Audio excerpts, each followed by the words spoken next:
Bienvenue dans la quotidienne, on voulait vous régaler d'entrée avec ce but de Sam Lammers, 20 ans, joueur du PSV qui affrontait Fluminense en tournoi amical. Un peu trop chaud le bonhomme. Il y a de la Ligue 1 sinon ce soir avec 3 affiches au programme. Les coachs sont passés en conf hier, l'occasion évidemment de leur demander leur avis sur Crazy Tony. Il y a 3 écoles. Première école, Rudy Garcia. Pas envie de parler de chaperon, donc je t'endors avec une pirouette. Je pense que s'il y avait eu la vidéo, Diego Carlos aurait pas été expulsé. Le geste est mal effectué quand même. Deuxième école, à Bordeaux, avec Gourvenec. Tu me poses une question sur chaperon, ok, je te réponds. C'est vrai que c'est un arbitre expérimenté, c'est difficile à comprendre, son geste est difficile à comprendre par rapport à un arbitre expérimenté, c'est pas un jeune. Troisième et dernière école à Nice, avec Lucien Favre. Il a kiffé. Il court là, pouf, d'un coup il se fait faucher, il est à terre. Après il a pas un bon réflexe. C'est vrai qu'il a pas un bon réflexe. Il a vraiment kiffé. Il court pour revenir. Et puis je me relève, et après il met la jambe comme ça, disant que c'était pas un tacle où il peut faire mal. Voilà. L'OM accueille donc Strasbourg ce soir au Vélodrome. Bounassar, tenez, nous parle de l'intérêt qu'aurait la Première Ligue à son égard. Si aujourd'hui j'arrive à susciter l'intérêt de ce type de club, c'est que ça peut être le cas aujourd'hui pour moi, ça peut être une bonne ouverture. Maintenant, voilà, moi je vais pas vous mentir, je suis pas insensible à ce championnat. Attention Bouna, attention, des joueurs qui ont réussi 3 matchs à l'OM avant de se sentir flattés par la Première Ligue, on en connaît. Hello darkness my old friend, I've come to talk with you again, because a vision softly creeping.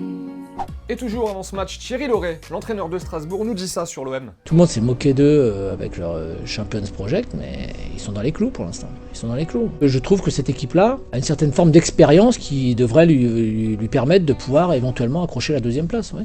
Question du jour, l'OM, 2e, on y croit ou pas? Bon, clairement, ça va se jouer entre Monaco, Lyon ou Marseille. Pour la petite histoire, l'OM, lors de la phase retour, recevra à domicile Lyon et Monaco, hein, ça peut être un avantage évidemment, et l'OM recevra aussi d'ailleurs Nice et Nantes et Nice qui sont 5e et 6e.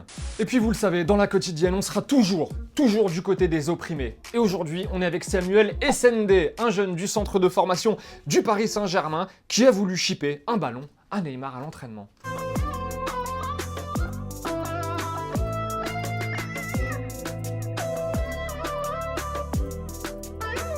Sainté, de son côté, joue mercredi à Metz et pourra compter sur Yann M'Vila, présenté aujourd'hui. L'ex-joueur du Rubin Kazan s'est engagé, on le rappelle, jusqu'en juin 2019 et il est déjà qualifié donc pour jouer avec son nouveau club.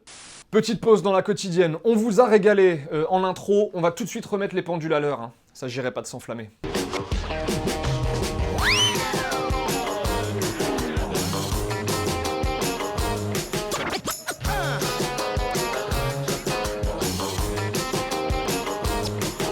En Espagne, on s'est rendu compte d'un truc assez fou aujourd'hui. Vous le savez, Ousmane Dembélé est de nouveau blessé, malheureusement, absent entre 3 et 4 semaines. Et si on jette un œil à l'infirmerie, on se rend compte que le Barça a 300 millions d'euros indisponibles pour le moment. Et tout ça sans les bonus, bien sûr.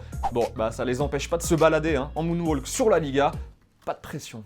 Et pendant ce temps-là, Carlos Tevez est content, très content de rentrer à Boca, en Argentine, son club formateur d'ailleurs après 7 mois passés en Chine, au Shanghai chinois. Alors le truc cool quand tu quittes un championnat comme ça, eh bien, c'est que tu peux enfin te livrer, dire ce que tu en as pensé.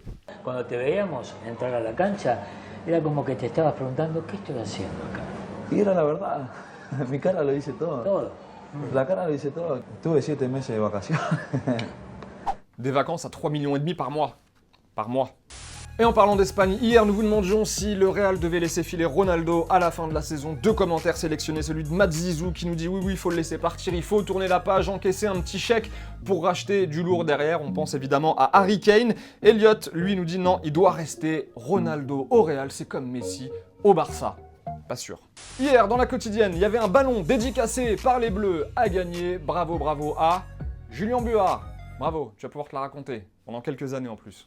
Avant de nous dire au revoir, félicitations à Fawzi Goulam, joueur de Naples et ancien Stéphanois qui remporte le Ballon d'Or algérien, remis en main propre par Paolo Maldini hier. Goulam qui succède à Riyad Mahrez, vainqueur en 2016. Allez, c'est la fin de la quotidienne. Merci d'avoir passé ce petit moment en notre compagnie. Encore une fois, on se retrouve évidemment demain. En attendant, on s'abonne, on like, on partage. Bientôt 200 000, bientôt 200 000, les amis, sur YouTube. On se dit bye bye avec de belles images qui nous viennent tout droit d'Afrique du Sud. Et on se retrouve très vite. Ciao.